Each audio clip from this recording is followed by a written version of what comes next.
This is concerning news. The High Priestess of Ethel, a short, reptile-like squawk-car, murmured under her breath as she read Alessandra's letter. Mother, they spoke the truth? The junior priestess asked.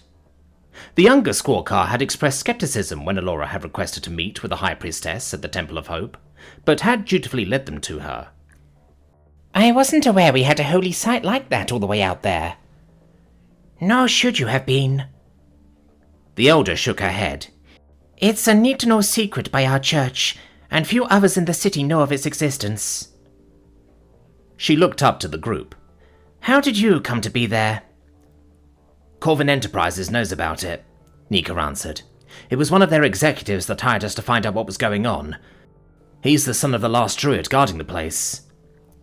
Several of the locals in that area knew about it too, before they were all killed or captured, Chio pointed out, though I don't think the nature of the shrine was known to them. A bunch of hermits wouldn't have been considered a risk. The High Priestess shook her head. That wouldn't be a problem, but Corvin Enterprises... That is unfortunate. If it helps, Alora interjected. The son seemed sincere to me in the end. I think he will assist his mother with what she needs. His two companions were shady as fuck, though, Scifi pointed out, and Jack nodded in agreement. Couldn't find any info on them. Yeah, they seemed more interested in the threat we found. They didn't ask about the shrine itself, the human confirmed. And we didn't tell. That is fortunate. The High Priestess nodded her head. We shall charter a flight and send some good people to assist. Does anyone else know of this? Yes. We delivered a letter to a Green Warden circle of sentinels nearby that was on the way here, and they took it seriously, Alora confirmed. Their leader affirmed that they'll spread the word and muster a military force to further investigate what we've discovered. Very well. We shall speak to them on this matter. The High Priestess nodded. Thank you for bringing this matter to us. We may be in touch with further questions, if that is acceptable. It is, Alora nodded. Very well. The High Priestess of Ethel nodded, as the diminutive squaw car looked to several other figures within the room. High Priestess Cornelia of the Church of Astara and Inquisitor Phaglil looked on, concerned, while a few other representatives from other faiths looked stoic as they left the room. This may certainly answer some questions, Phaglil pointed out, once she and the group joined High Priestess Cornelia in her office. I had planned on contacting you soon anyway, to give you an update on our pending investigations.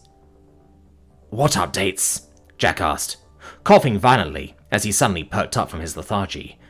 Have you guys found anything on Dr. Grine? By Astara, Jack, you need to lie down. High Priestess Cornelia shook her head. I don't know what's happened to you, but you look terrible. As far as Dr. Reyes Grine is concerned, we found nothing firm. The paladin leading the investigation believes he's found a previous bolt hole for the good doctor, and has certainly discovered the remains of some of his experiments, but so far hasn't found anything current. We know Grine is good at hiding his tracks based on his encounters with Devil's Daughter, but he hasn't had to deal with this heavier response before. It's only a matter of time before we pick up a scent. It is likely his unknown ally is hiding him magically. Inquisitor Phaglil shrugged. But more people involved means more people to slip up. I take it you don't remember anything else about the mage you saw during the clown attack, aside from what you told us? Sorry. Jack shook his head with a sigh. That night was a blur, and it's not like, working hard the past 2 days has helped.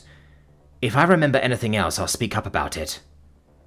Understandable, the Inquisitor nodded. But while that avenue is closed to us, another has opened that you should be aware of. Yes, High Priestess Cornelia confirmed. We've recently concluded our investigation of the spawn of Nekton's site. We tracked your passage as best we could, as well as that of Dubaku and the Risen he had with him, but we couldn't find any sign of anyone else having been there, save for the heart of the ritual site. But wait, Jack asked. Inquisitor, you said what we've been up to this weekend might answer some questions. How does that relate to this? We're getting to that, the Inquisitor confirmed, as she relaxed in the armchair she had taken for herself. But first, please humor us. What do you know of Nekton? That they're the spooky god of secrets and dark shit? Jack answered, remembering what he could from his lessons, and is apparently dead. Yes, High Priestess Cornelia nodded. The Whispering Lord was first and foremost a god of dark knowledge, but secrets and undeath were part of his known portfolio. Many considered him an evil god, and the actions of their clergy reinforced that belief, though there was a sharp decline in worship which became apparent about 50 years ago. At the time, the cause of this was unknown, though it is now believed that Nekton died during this time and was unable to grant clerical powers to his worshippers. You know, I keep asking this question, Jack asked, with his eyebrows raised. But how sure are you that Nekton is dead? Our goddess herself has decreed as much, Inquisitor Fayglow answered quickly, though we don't know the circumstances behind it. Where are you going with this? Allura asked. Magical analysis tells us that the spawn of Nekton was summoned between 30 and 45 years ago, the Inquisitor replied, with a grim expression. The group gasped at that revelation. You're saying it was summoned after Nekton's death? Scifi asked incredulously. How? That's what we intend to find out, the Inquisitor nodded. We have ways and people to bring in that can help, but it will need to be done carefully and covertly. We're telling you because you were, and may still be directly involved, but we trust you to keep quiet about it. The group all nodded at that. Summoning a spawn of Nekton and giving it enough to sustain itself requires considerable power and ability, especially this long after Nekton's death, where the spawn should have starved. High Priestess Cornelia began slowly.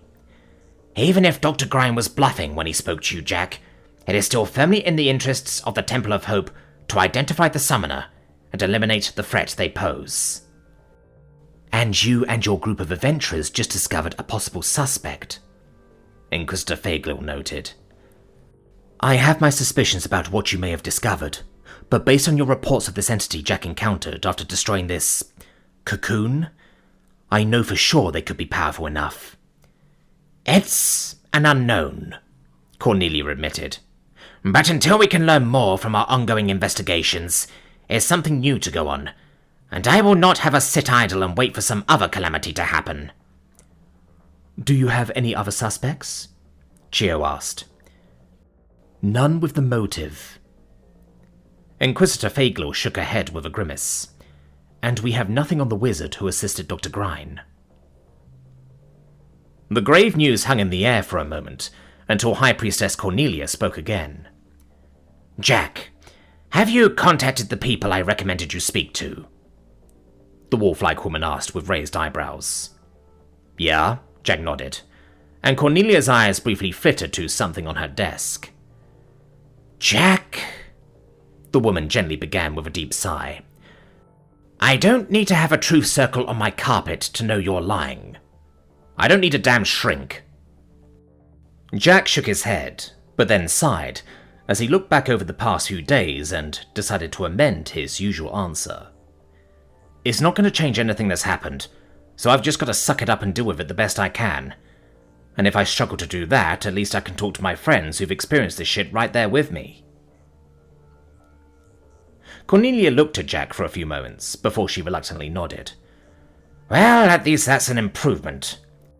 Still, you should speak to the people I told you about. They're good at their job. Jack nodded his head, feeling guilty over disappointing the woman who had been the first person to help him on his arrival to this strange world, but also felt a weight lift from him as he admitted to at least talking to the others about his thoughts. While he'd never seen a therapist in his life, he was confident there was no way some overpriced yuppie could even begin to unravel the crap he'd had to endure. You kids have all been through a lot. Inquisitor Fayglow spoke up again. Rest a bit and we can give you some healing, though it appears you've already received much. Yes, Allura nodded. My healing magic has kept everybody stable, but we've reached the upper end of its effectiveness. Some rest will do us good. I would recommend you lay low when you get home. The Inquisitor nodded. If even a third of the reports I've seen from your activities at Cyberport are true, I'd be careful. We will, Allura nodded, as the group got up to leave. Good luck with your investigation, and please, let us know if we can help. Well, that was pretty pointless, Scifi muttered to the others, as they left the Temple of Hope, heading home while the streets were still active. Temple investigators haven't found shit, and the only link they have between the spawn of Nekton and what we found is power level. They must be desperate. Allura wanted to refute that, but couldn't. Scifi had a point. Doesn't matter, it's out of our hands now. We've been paid and done our civic duty in letting everyone know of yet another city-ending threat in the making. Nika shrugged. And they've got the resources to deal with it, even if things have slowed down. At least they said they found some stuff on Dr. Grine. Maybe they'll be able to track him down. Maybe, Chio agreed, as she wobbled slightly with her levitation. But I get the horrible feeling that we won't know more until the enemy makes the next move. It doesn't sound like there's much we can do until they resurface either, Jack sighed, groaning, as his stiff limbs somehow managed to still move under his own power. Sure there is, Scifi spoke up with a grin. We've just completed a job. Let's enjoy our payday. That we can do, Allura chuckled. I'll let everyone at home know we're back. There they are!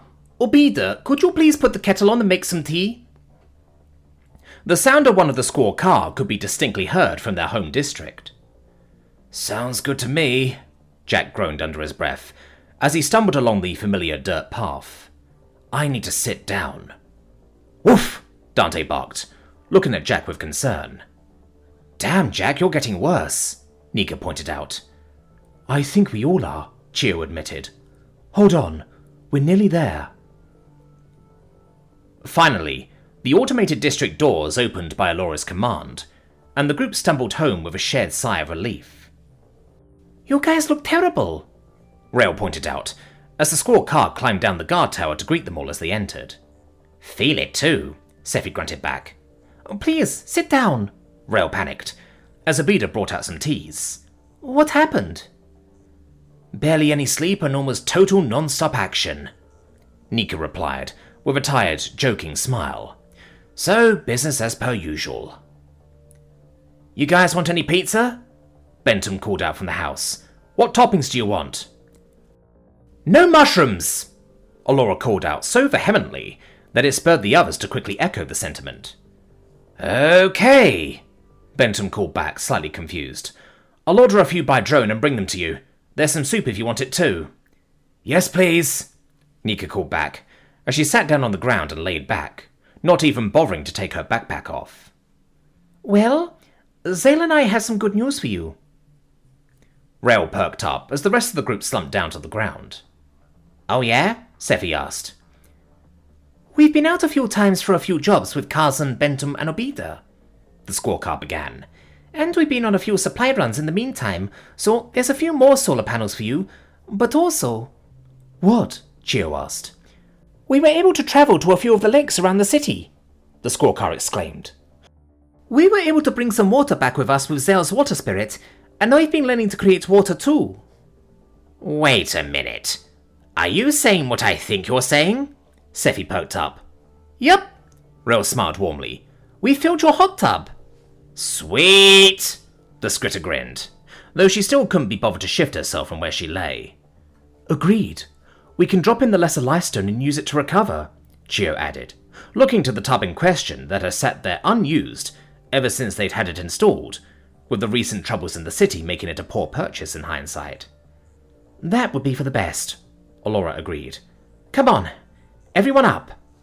Ah! Scifi jokingly groaned, as Rail struggled to pull the scritter to her feet. Suck it up, everyone, Allura laughed. After fighting off assassins, monsters and spooky shit, this is what finally breaks us? Getting up and walking about 200 meters to our house? Scifi, can you enable our personal comlinks now we're home?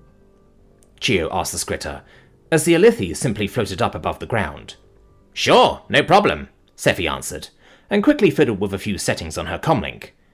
Whoa! The instant their comlinks were reconnected, They bust to life in a frenzy, with screen after screen lighting up with missed calls, unread messages, and notifications stacking one on top of the other. Does this usually happen after doing this kind of thing? Jack asked rhetorically, already knowing the answer to be no. No, Nika murmured, as she stared at her commlink, ears twitching in confusion. Her usually sharp eyes widened as she scrolled through an endless string of missed calls. I think something's up. I'll check in with Luvia, Allura decided, as she quickly scrolled through her phone. Repeat calls from our friends, Chio said, biting her lip. Flagged as urgent. We did tell people we'd be low contact over the weekend, but we didn't give specifics to anyone not living here. Jack looked down his notifications, spotting a few initial notifications from Nia, followed by 2 from Critch at around the same time, then a whole smattering of calls from various friends and acquaintances several minutes later, according to the timestamps. Well, it looks like everything's been falling apart without us, huh? Scifi joked, though there was a nervous edge to her voice. And we've only been gone for what, 2 days? Hey, Luvia! Allura called the dragon, trying to sound chipper through her exhaustion. Just checking in to let you know we're back. There was a pause as Allura listened to the answer. It's okay, Allura began, before she was interrupted by the dragon on the other end. Yes, we were at Cypherport, but... Allura continued, before being interrupted again. No, we haven't seen the news yet. We've just gotten home. Allura asked, confused, her face in an expression of worry at whatever the reply was. Okay, we'll watch the news. Allura nodded, giving the others a serious look. But... Another pause as Allura's face turned grim. Yes, we got attacked there, but we all got away and... Allura paused again as she stopped and pointed to the house, motioning for everyone to move. Yes, Jack's fine. The Eladri giggled despite herself. And the rest of us are okay too. Another pause, as Jack could hear some frantic sounds on the other end. Yes, we've all taken a lot of hits, and Jack's probably the worst out of all of us, so we're going to take a dip in the hot tub and... Allura looked slightly confused for a moment, as she heard some kind of noise from the other end. Luvia? Are you still there?